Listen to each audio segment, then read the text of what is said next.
عزیزانو عرض داو چې دا الله هر کار چې دی هغه حیران کن دی هر کار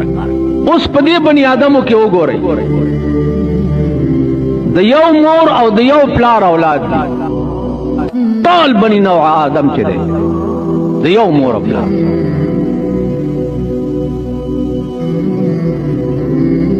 څوک بادشاہان څوک گدایان څوک اوږي دي څوک ماړه دي څوک بربند دي څوک پټ چاته د سر د سوري ځای نه ملاوي څوک په شاهي محلونو کې اوسي او دا ولې وای د یو اولاد آدم او حوا نه پیدا کړیو دا دې داسې دی او زه ولې داسې نه یم دا ولې ته نشې ویلی ته څوک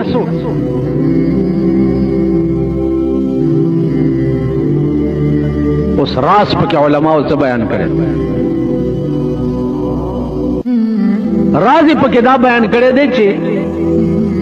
چاله بادشاہي او تخت ورکي دا عزت نه دا امتحان دا ابتلا چاله مال او دولت ورکی دا عزت نه دا امتحان او ابتلا وی ته مالدار کړي او زه غدا کړم ته مسئول کړي او زه سائل کړم ستاسو امتحان دی چې دا دولت ته دې سائل لور کې او کنه ور کې او ځان لري ساتلې سائل راغه ور دې نک نو تب مسئول په قیامت کې قانون ورته قرآنی خیر چې ښا دا دولت ما تا ته دې د پاړه درکړ چې ته دې خورې اوس کې